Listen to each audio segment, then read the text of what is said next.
Think of an aspect of your life that dictates the limits of your freedom. Government and law enforcement, insurance and pharmaceutical companies, taxes, building permits, driver's licenses, and more. There are hundreds, if not thousands, of stipulations, regulations, and boundaries on our freedom. And out of the ones that were just mentioned, how many have you researched to find out whether they apply to you or not? Let's look at the forms of law that we currently acquiesce to.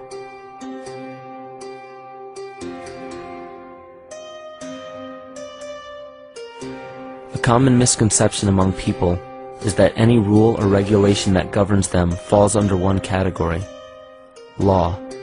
But there are many other forms of law that people abide by without realizing that they simply do not apply to them. Another misconception is that a nation's constitution gives us our rights. A constitution does nothing more than list the rights that we already have. We are born with inalienable rights, endowed to us by our Creator. They are not given to us, and they cannot be given away. The most a person can do with a right is choose whether to exercise it or not.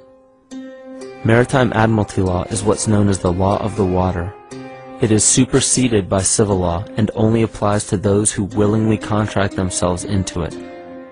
The definition of admiralty law is a body of private international law governing the relationships between private entities which operate vessels on the oceans. Let's look at how and why a form of law that is fashioned to govern corporations, businesses, and vessels has imposed its rule over natural human beings. This is all done through a form of word magic. A simple perversion of language has made it possible to convince people around the world that these alternative laws apply to them. One of the predominant beliefs in modern culture is that licenses, permits, registrations, and other forms of documentation are required to operate motor vehicles, use public roads, build structures and establishments, engage in free enterprise, and much more. Sadly, these beliefs are based on little to no investigation whatsoever, and are false. This belief structure is perpetuated by maritime admiralty law. This form of law was originally created to govern ships docking in foreign nations for the import or export of products and resources. It deals with banking and merchant affairs, not civil affairs. When a product is taken off of a ship and brought into a foreign land, that nation takes custody of the resource and accounts for it with a certificate. That certificate marks the birth date of that product in the custody of the respective nation. Think of why it is supposedly required to have a certificate of live birth in the first place. The Barron's Dictionary of Banking Terms defines a certificate as a paper establishing an ownership claim.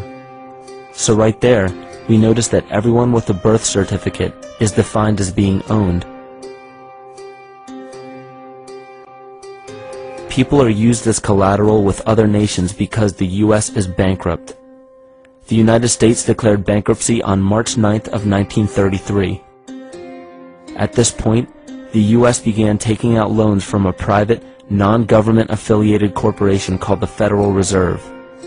With no money to pay back the loans, the United States began using the citizens as collateral. All birth and marriage certificates are literally warehouse receipts. Just look at the similarities of warehouse receipts and birth certificates. Both document the date of issue,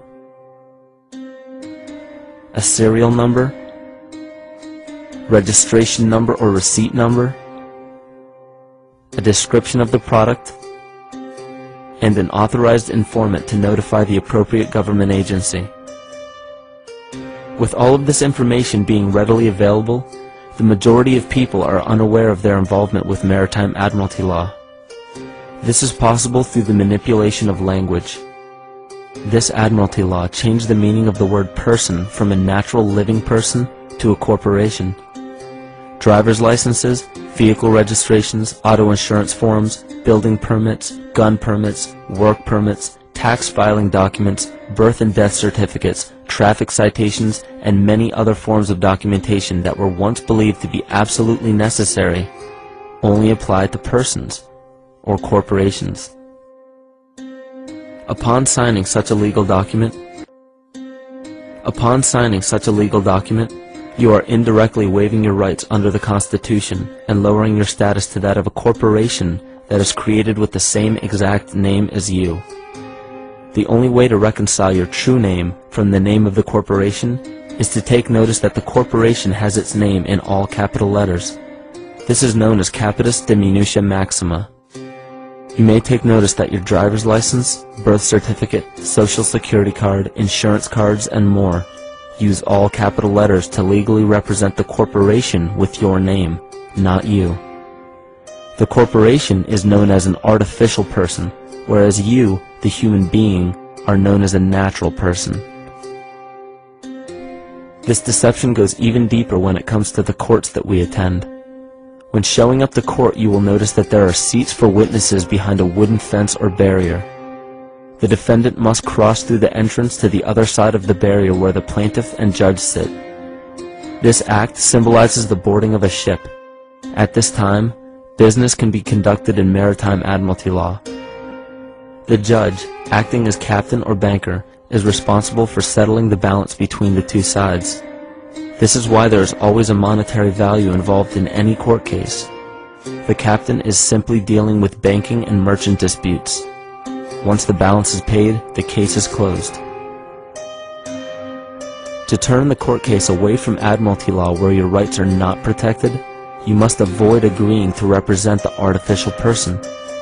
This is done by stating that you are the natural person. You don't have a first or last name because those imply corporate title. In a court case, you may state that the court takes judicial notice of your Honor's oath of office. Every judge must take an oath of office to practice law, yet you must make it clear to the court and the jury that the judge is acting as judge and not banker. Remember that you are a natural human being of the earth. You are not governed by anything but your own consciousness. Laws are created within a society. The society that created the laws we see being enforced today is called the Law Society. Yet the most beautiful part of this entire deception is the fact that we are not part of the Law Society, so their laws do not apply to us. Judges, lawyers, and law enforcement officers, they're all part of a society. Within that society, they've created their own language that's deceptively similar to English.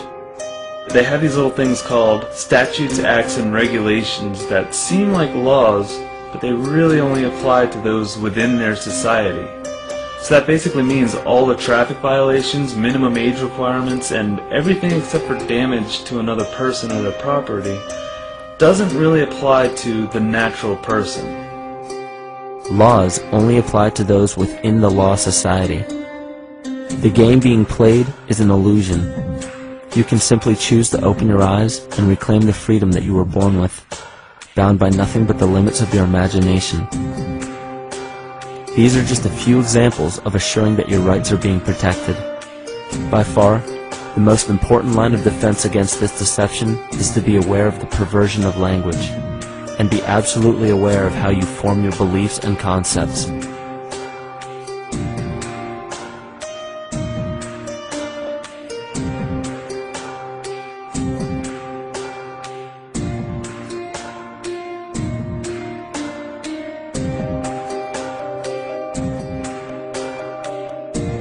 In all forms of the perversion of language, there is a mirror reflection of this in the microcosm of the psyche.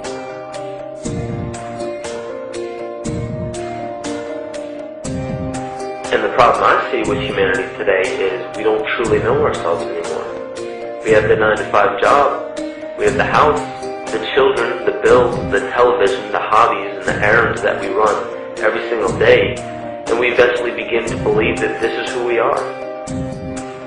But who are we beneath the job title, beneath the status of mother or father, theist or atheist, Republican or Democrat, black or white, man or woman? Who are we? Who are we deep down inside? We don't know, because every time we hear an answer that we don't want to accept about ourselves, we deny it. We'll pass it off and project it onto somebody else and judge them for it. This is repression. And we see what repression can do to us on an individual level, but what about on a collective level of humanity? What happens when the whole world refuses to see what they truly are on the inside?